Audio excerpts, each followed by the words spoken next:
The Galactic Council chamber had never been this loud. Light flashed across floating holograms. Burning planets rotated slowly in the air, each one marked with red scars. Entire star systems were collapsing, one after another. Voices overlapped. In dozens of alien languages, all translated into a single storm of panic. They were losing. Everyone knew it. But no one wanted to say it out loud. The enemy did not follow rules. They did not wait for permission. They did not negotiate. They struck first, hard, and without mercy. Worlds that had stood for thousands of cycles were now nothing more than drifting ash. Ambassador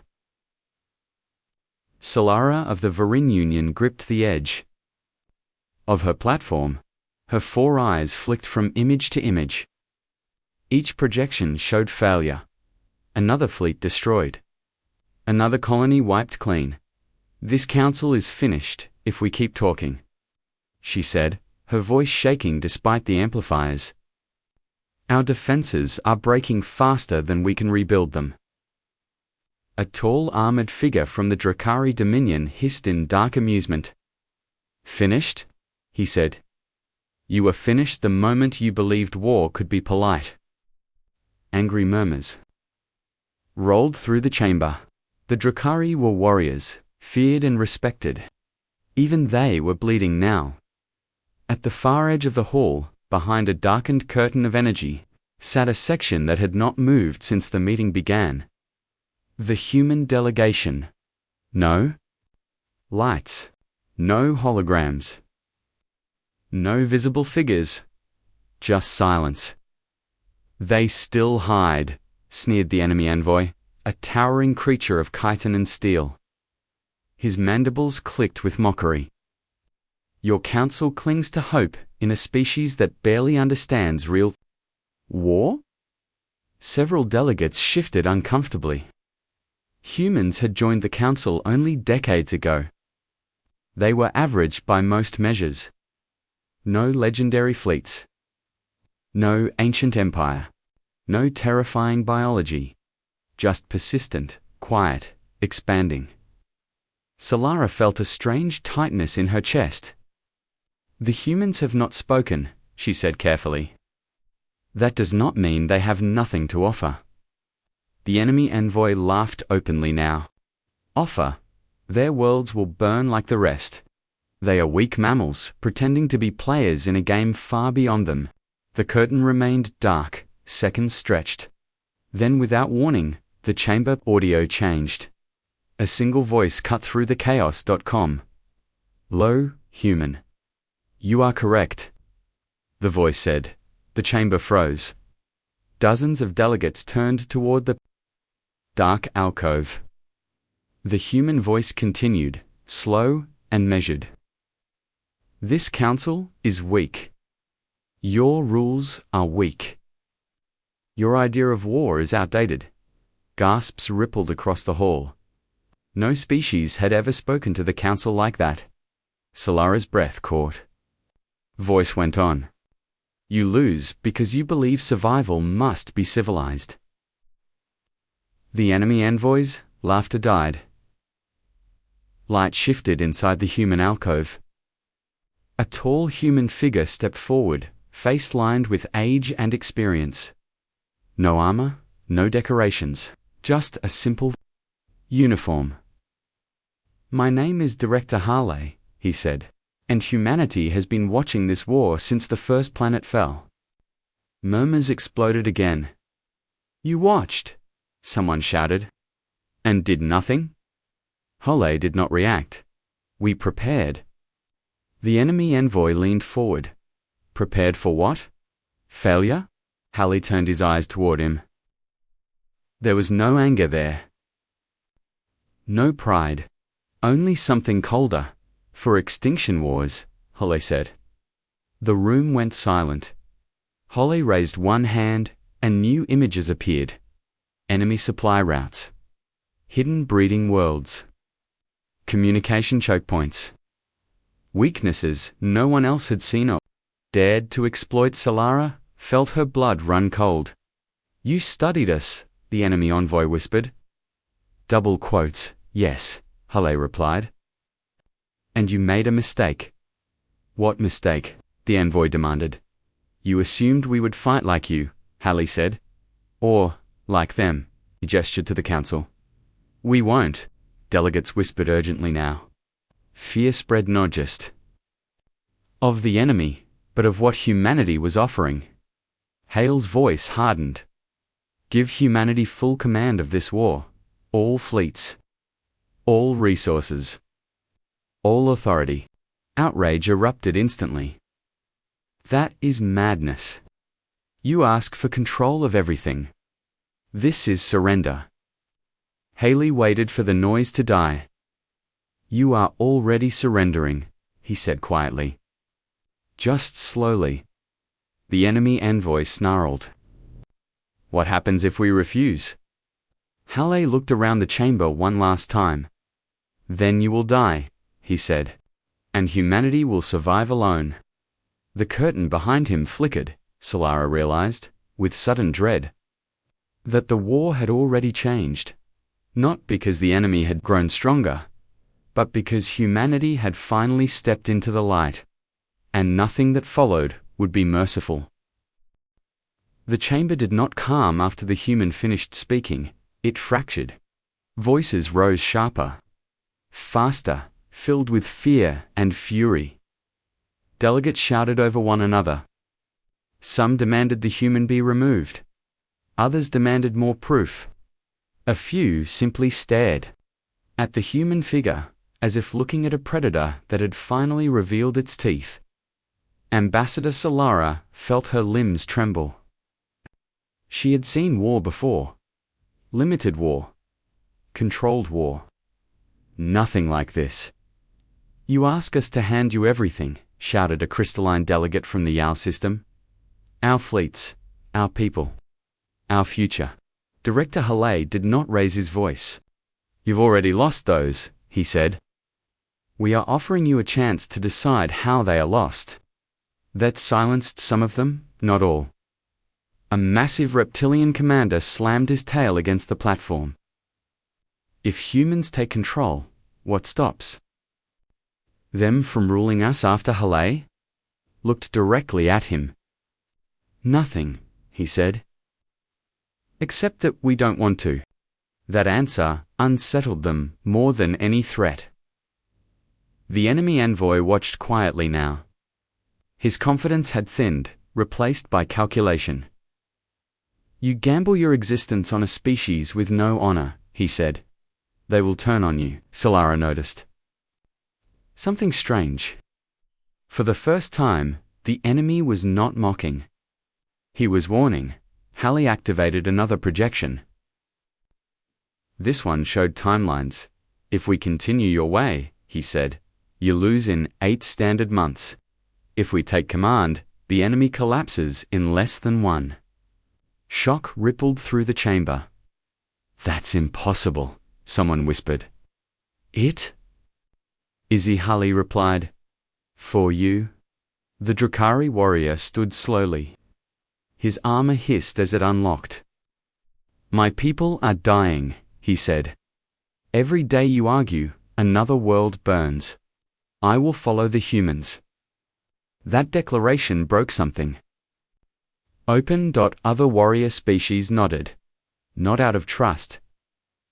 Out of desperation. Peaceful delegates recoiled. This is barbarism, Solara said before she could stop herself. You propose actions that will erase entire species. Halle turned to her, eyes steady. They already chose extinction, he said. We are just deciding who's... The words hit harder than any weapon. Silence spread again, thick and heavy. The council's voting system activated automatically. Lights appeared above each platform, waiting. Solara's mind raced. Her people had survived by believing in restraint, in balance, in reason, but she had seen the images. Cities turned to dust. Children burned in orbit. She She closed her eyes. One by one, lights began to change. Red, green, green, red. The balance tipped slowly, painfully.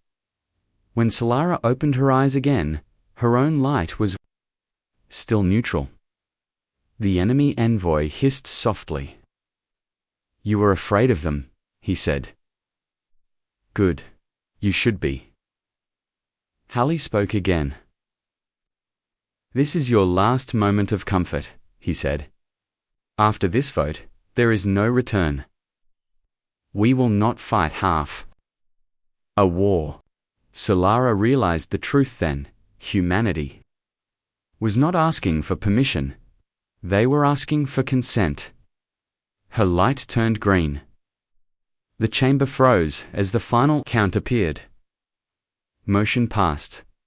For half a second, nothing happened. Then every system in the chamber shifted. Human command codes flooded the network. Fleet controls re-read. Shipyards unlocked.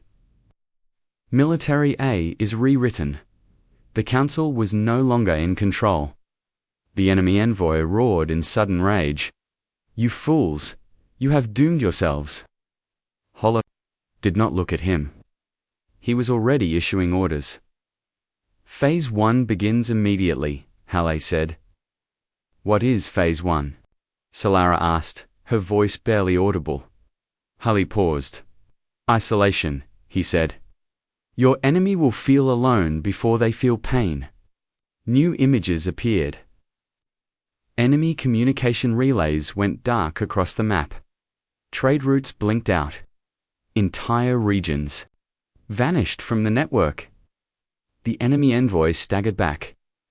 "You did this already?" he whispered. Holy finally met his gaze. "Yes," he said. "We just hadn't told you yet." Fear and unfamiliar flickered across the envoy's alien features. The chamber shook as emergency alerts poured in from every direction. Enemy fleets were retreating, not attacking, retreating. Solara felt her breath catch.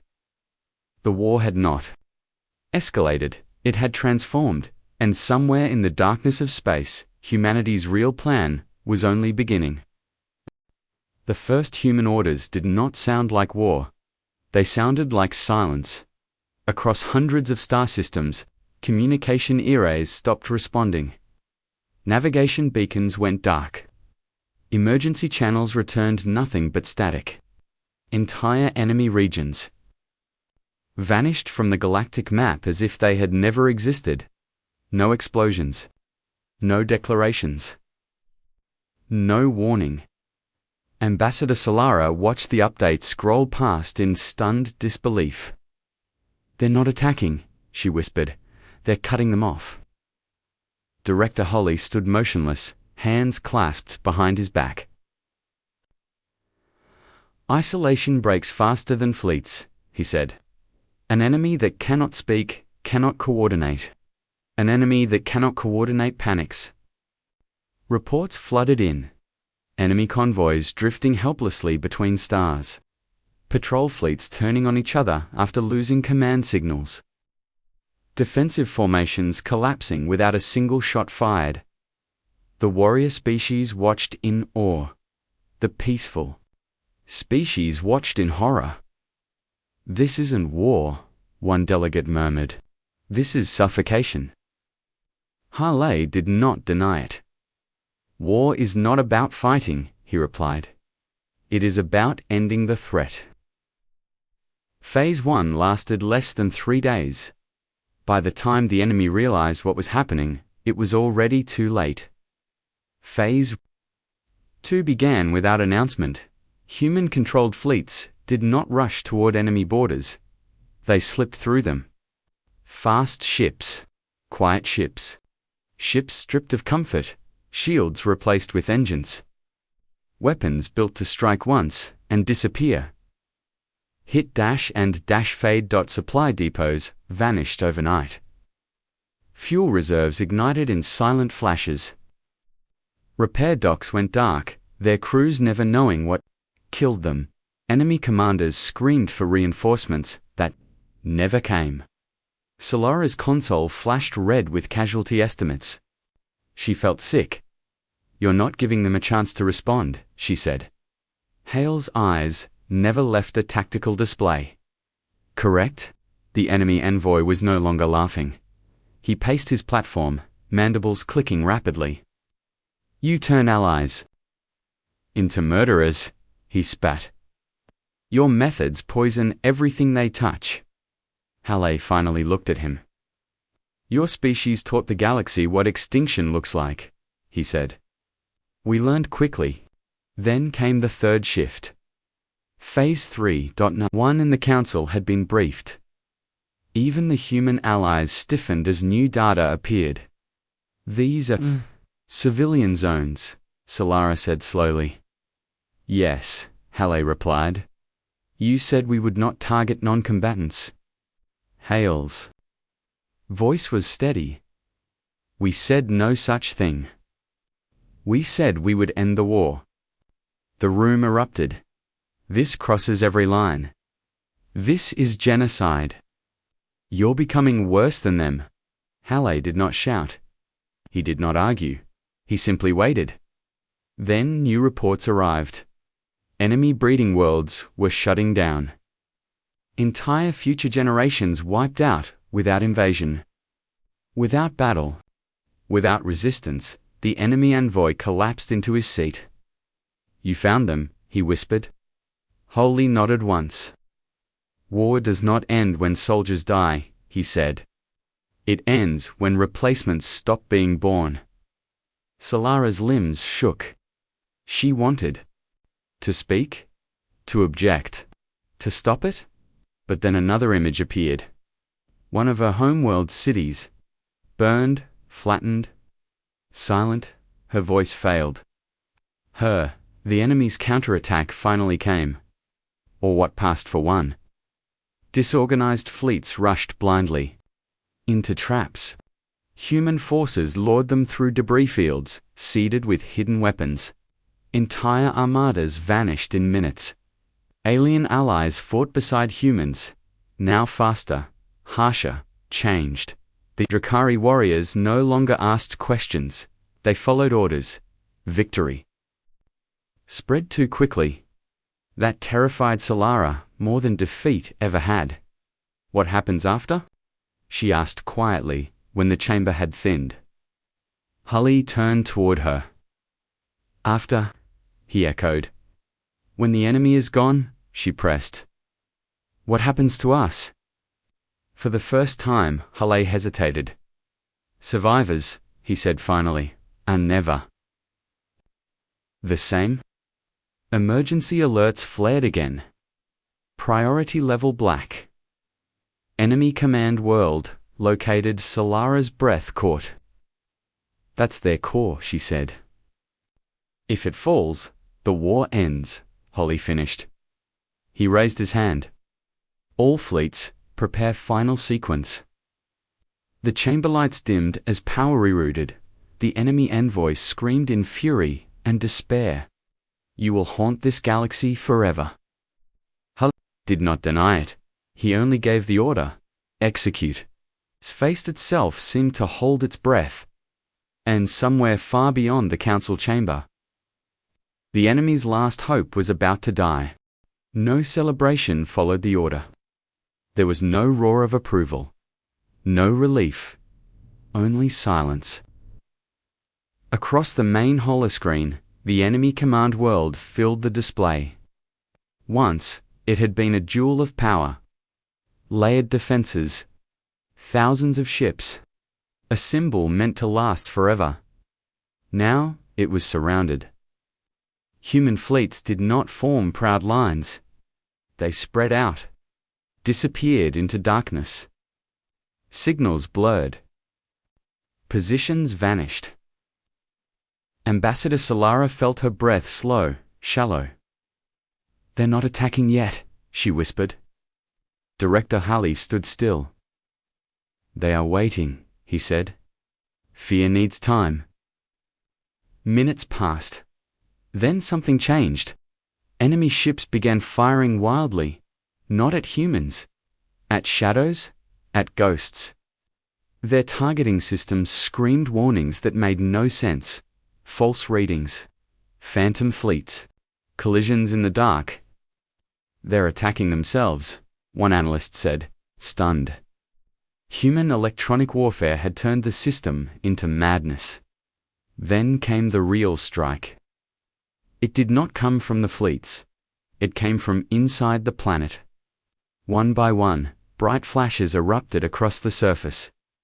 Deep beneath the crust, ancient structures collapsed inward. Energy spikes ripped upward like open wounds. Solara felt her legs weaken. "You placed weapons inside their world," she said. Halle nodded once. "Decades ago," he replied. "When they still called us harmless." "When they still called us harmless?" The enemy envoy screamed, a raw sound filled with disbelief and grief.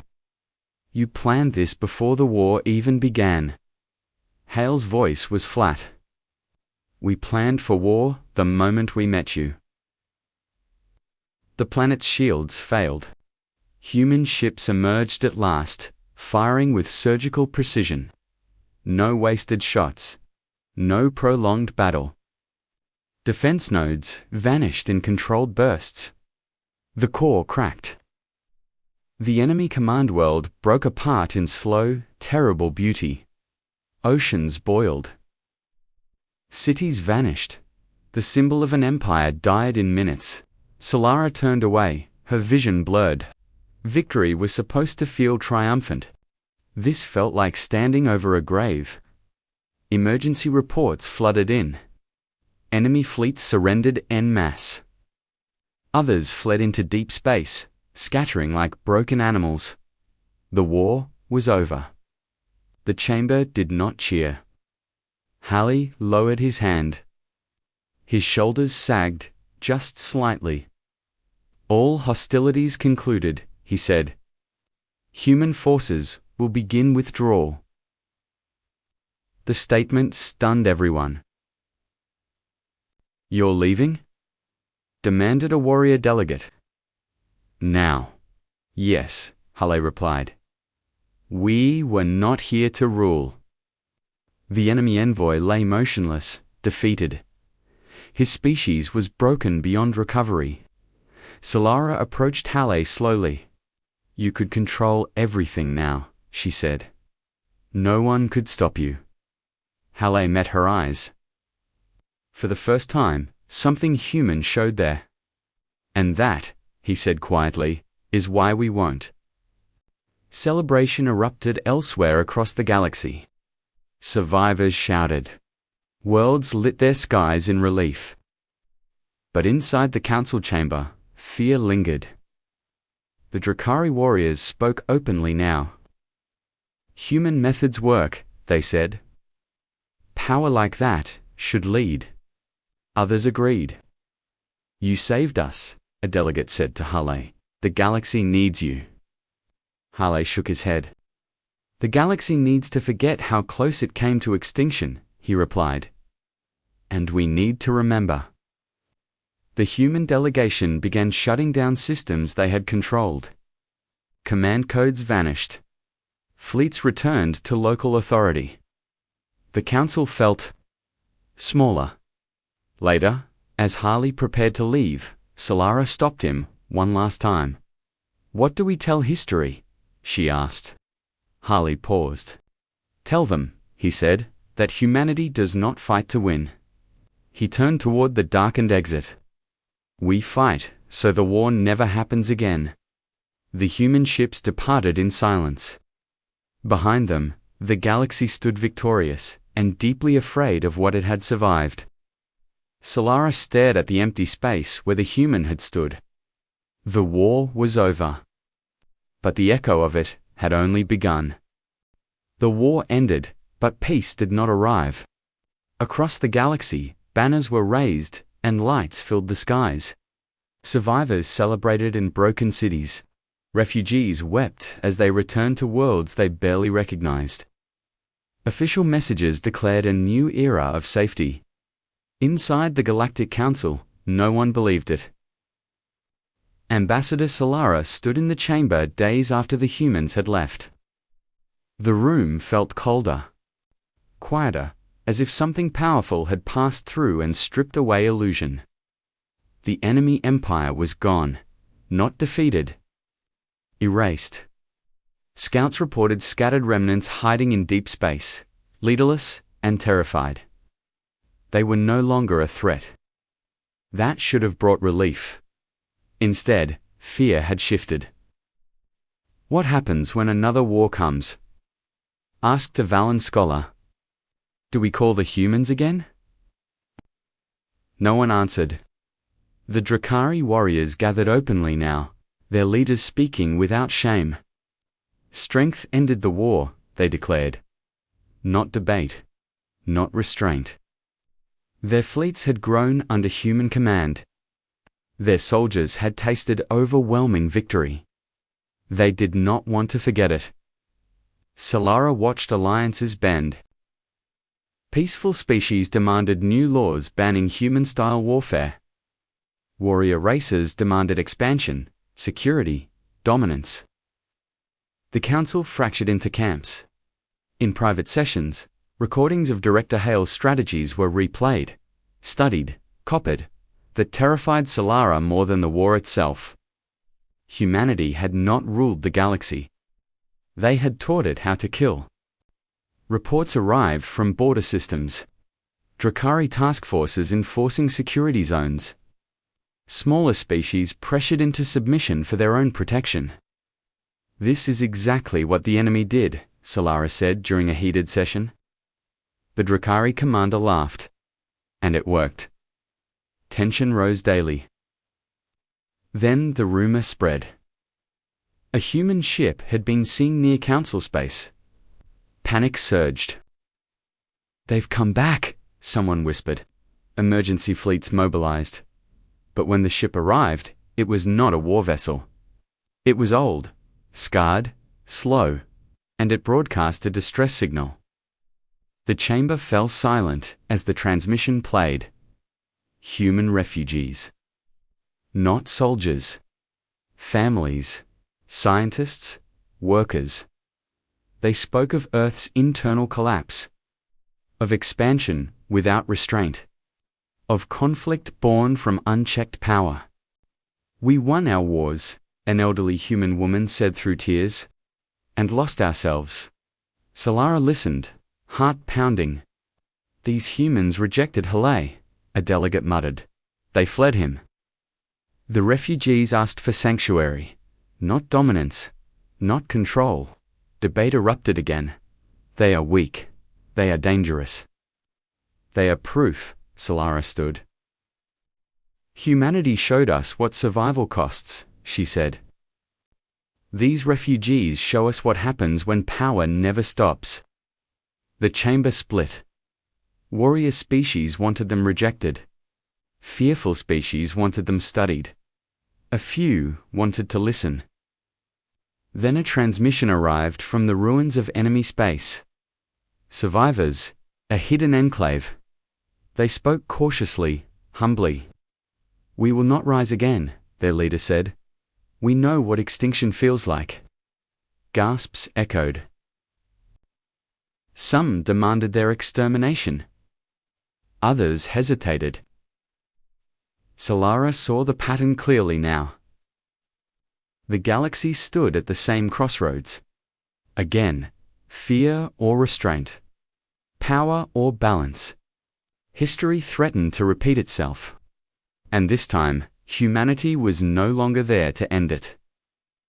The council convened an emergency summit. Solara knew one thing with chilling certainty. If the next choice was made wrong, there would be no humans left to stop it. The chamber had never felt so fragile. Not during the war. Not during the vote. Not even during the moment the enemy's world broke apart. This moment felt worse, because now, the galaxy stood alone. Ambassador Solara looked around the Galactic Council. Every face carried exhaustion. Fear had changed them all.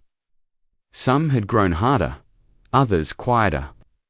None were innocent anymore.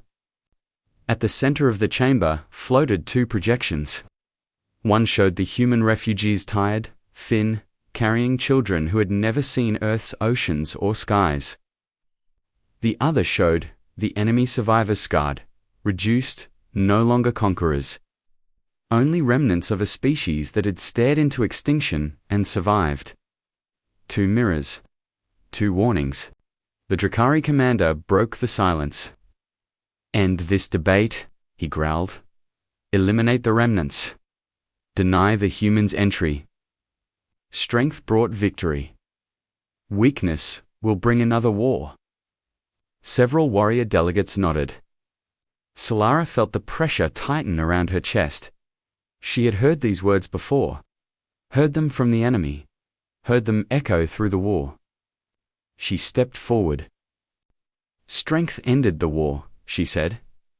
"But it nearly ended us too," the Drakari hissed. "Spare us philosophy." "This is not philosophy," Solara replied. "This is memory."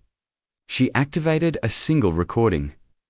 Director Hale's final words filled the chamber. "We fight so the war never happens again." Silence followed. The human refugee woman stepped forward on the projection. Her voice trembled, but she did not look away. "We learned the lesson too late," she said. "Please, do not repeat it." The enemy survivor spoke next. A young one. Not a commander. Not a queen. "I will not raise my children to hate," she said. "If you kill us, teach us nothing. If you spare us, teach us how not to become monsters again." The chamber erupted. Arguments, shouting, threats. Solara raised her voice louder than she ever had. "We already crossed the line once," she said. "Humanity crossed it for us. If we cross it again, there will be no one left to pull us back." The vote began. Lights flickered. Red, green. Hesitation. The Drakari slammed his fist down. "You are choosing fear over power." "No," Solara said quietly. "We are choosing restraint over annihilation." The final votes locked in. Motion passed. The Council would accept the human refugees. The enemy survivors would live under strict oversight. The galaxy would rebuild slowly, painfully without conquest. The Drakari stood rigid, furious.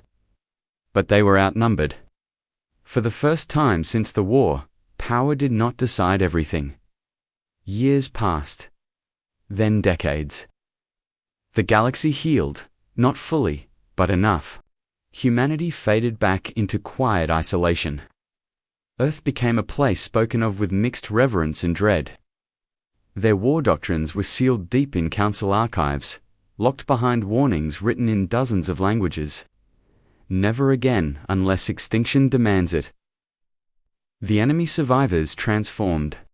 Their knowledge once used for destruction became tools for restoration. Worlds once burned were slowly brought back to life. The Drakari became guardians instead of conquerors, their strength aimed outward, not inward. Ambassador Solara grew old. On her final day in the chamber, she stood alone and looked at the stars. Humanity had not saved the galaxy by being better. They saved it by being willing to become worse, and then walking away. The galaxy would never forget that lesson. Because somewhere, deep in the archives, a single phrase remained. If humans ever return to war, it means there is nothing left to save. And with that thought, Solara closed her eyes. The stars endured.